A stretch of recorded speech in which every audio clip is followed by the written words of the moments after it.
الحمدللہ رب العالمین والعاقبۃ للمتقین والصلاۃ والسلام علی اشرف الانبیاء وعلی آلہ واصحابہ وازواجہ اجمعین، اما بعد فاعوذ باللہ من الشیطان الرجیم، بسم اللہ الرحمن الرحیم، یحبہم کحب اللہ والذین آمنوا اشد حبا للہ۔ سبحان اللہ۔ آمنت باللہ صدق اللہ العظیم۔ انتہائی عزت کے لائق حاضرین و ناظرین، حمد باری تعالیٰ کے بعد تمامی احباب انتہائی محبت کے ساتھ روح اول عقل کل پیغمبر اعظم دانائے سبل ختم الرسل مولائے کل نور مجسم شفیع معظم سرکار ہر دو عالم احمد مجتبیٰ جناب محمد مصطفیٰ صلی اللہ تعالی علیہ وآلہ وسلم کی بارگاہ میں درود و سلام کا تحفہ پیش فرمائیں۔ الصلاۃ والسلام علیکہ یا رسول اللہ وعلی آلک واصحابک یا حبیب اللہ۔ الصلاۃ والسلام علیکہ یا رحمۃ للعالمین وعلی آلک واصحابک یا شفیع المذنبین۔ الصلاۃ والسلام علیکہ یا راحت العاشقین وعلی آلک واصحابک یا مراد المشتاقین۔ حاضرین محترم، اللہ تعالیٰ کا لاکھ لاکھ شکر ہے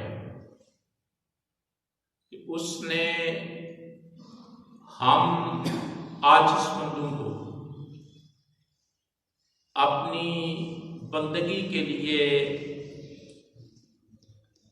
موقع عطا کیا۔ دعا ہے کہ جب جبین نیاز اس کی بارگاہ میں جھکے تو وہ اس کو قبول فرما کر دین اور دنیا دونوں ہمارے بہتر فرما دے، آمین ثم آمین۔ جمعۃ المبارک کے دامن میں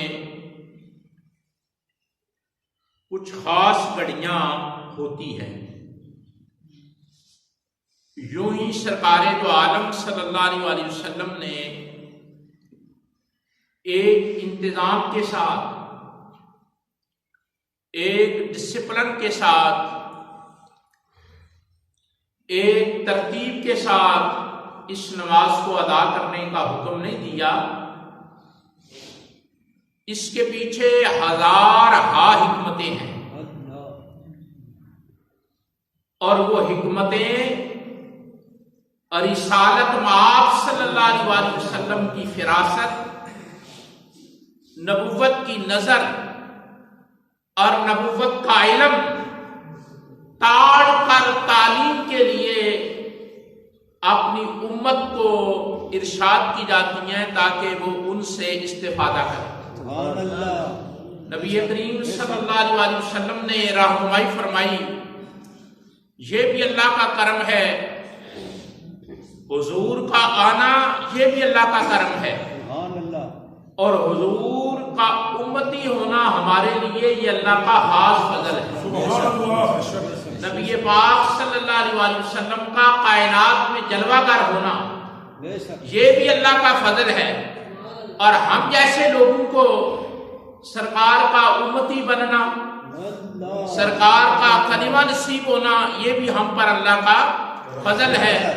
تو نبی اکرم صلی اللہ تعالی علیہ وآلہ وسلم نے جمعۃ المبارک کے دامن میں ایسی گھڑیوں کا ذکر کیا ہے، ایسے لمحات کا ذکر کیا ہے، ایسے وقت کا ذکر کیا ہے جس میں اللہ تعالیٰ بندے کی دعا کو قبول کرتا ہے، اپنی رحمتیں وہ نازل فرماتا ہے، اپنی طرف سے کرم کی برکھا برساتا ہے۔ اسی لیے اجتماعی طور پر حکم دیا کہ جمعہ کے دن اکٹھے ہو کر اللہ کی بندگی کرو، تاکہ بندگی کے بعد بندگی کرنے سے ایک تقدس پیدا ہوتا ہے طبیعت میں، ماحول میں۔ جو جملہ میں نے عرض کیا وہ توجہ سے سنا جائے کہ بندگی کرنے سے، تسبیح کرنے سے، تحلیل کرنے سے، تحمید کرنے سے ماحول کے اندر، انسانی دماغ کے اندر، انسانی دل کے اندر اور اس فضا کے اندر جہاں یہ کام کرنے والا آدمی بیٹھا ہوتا ہے، ایک تقدس جسے پاکیزگی کہتے ہیں، طہارت کہتے ہیں اور صفائی کہتے ہیں، ستھرائی کہتے ہیں، وہ ماحول میں پیدا ہوتی ہے۔ جب آدمی اللہ کی بندگی کرتا ہے تو بندگی کے بعد دعا کرنے کا جو مزہ آتا ہے وہ اور ہوتا ہے، اور بغیر بندگی کے اگر دعا کی جائے تو وہ کیفیت نہیں ہوتی جو بندگی کے بعد کیفیت ہوتی ہے۔ آپ بے نمازی ہوں، دعا کریں، ممکن اپنا دکھڑا درد سے بیان کریں، لیکن اگر نماز پڑھنے کے بعد، نفل ادا کرنے کے بعد، اللہ کی بارگاہ میں کھڑے ہونے کے بعد، رکوع کرنے کے بعد، سجود کرنے کے بعد آپ جب بندگی کرتے ہیں، اپنے رب کے احکام بجا لاتے ہیں، پھر جب اس سے مانگتے ہیں تو پھر پورے ماحول میں ایک تقدس اور پاکیزگی پیدا ہوتی ہے۔ سمجھ گئے؟ اسی طرح آپ سبحان اللہ کہتے ہیں تو ماحول میں پاکیزگی آتی ہے، الحمدللہ کہتے ہیں ماحول میں پاکیزگی آتی ہے، لا الہ الا اللہ پڑھتے ہیں ماحول میں پاکیزگی آتی ہے، اللہ اکبر کہتے ہیں ماحول میں پاکیزگی آتی ہے۔ اس لیے حکم ہے کہ جب اللہ سے مانگنا ہو، یا اس کی بندگی کرو، یا پاکی بیان کرو، حمد بیان کرو، کبریائی بیان کرو، اس کی شان سمدیت کو بیان کرو۔ جب یہ کام کرنے کے بعد مانگو گے، مانگنے کا رنگ بھی بدل جائے گا، ڈھنگ بھی بدل جائے گا، ماحول کے اندر بھی پاکیزگی پیدا ہوگی، اور اس کی برکت سے اللہ تمہاری دعاؤں کو شرف قبولیت عطا فرمائے۔ جمعے کے دن فرمایا بندگی کرو، اور خصوصی طور پہ فرمایا کہ جب تم نماز جمعہ ادا کر لیتے ہو اللہ کا فضل اترتا ہے۔ لوگوں کو سمجھ نہیں آتی، نماز جمعہ کی ادائیگی کے بعد اللہ کا فضل اترتا ہے، اور رزق کی کثرت ہوتی ہے، اس لیے کہ تم نے ہفتہ وار اجتماعی بندگی کی ہے، اللہ خوش ہوتا ہے اور وہ اپنا فضل بھی نازل کرتا ہے اور رزق بھی نازل کرتا ہے۔ اور جس وجہ سے وہ فضل اور رزق نازل کرتا ہے، اگر وہ آدمی کام ہی نہ کرے، وہ فضل نازل کرتا ہے نماز جمعہ کی ادائیگی کی وجہ سے، وہ رزق کی فراوانی کرتا ہے نماز جمعہ کی ادائیگی کی وجہ سے۔ آدمی نماز جمعہ تو ادا نہ کرے اور فضل کا تلاش کرے، نماز جمعہ ادا نہ کرے اور رزق کے لیے دوڑ دھوپ کرے، اسے سمجھنا چاہیے کہ میرے مالک کی مرضی کیا ہے۔ مالک کی مرضی یہ ہے کہ پہلے تم نماز جمعہ ادا کرو، پھر اللہ کا فضل اور رزق تلاش کرو، میں تمہیں فضل بھی عطا کر دوں گا، رزق بھی عطا کر دوں گا۔ یہ مالک کی مرضی ہے۔ ہم لوگ زیادہ تر الٹ کرتے ہیں۔ ہم کو سیدھی راہ پہ آنا چاہیے کہ پہلے اللہ کی بندگی کریں، پھر جا کر پھیل جاؤ، نکل جاؤ، رزق تلاش کرو، اللہ کا فضل تلاش کرو، وہ تمہیں فضل بھی دے گا، رزق بھی دے گا۔ سب سے ایک بڑی جو میں نے آیت کے کلمات پڑھے ہیں نا، ان میں ایک مسئلہ اللہ نے بیان کیا ہے، بڑی سمجھ سے تعلق رکھتا ہے۔ فرمایا یحبہم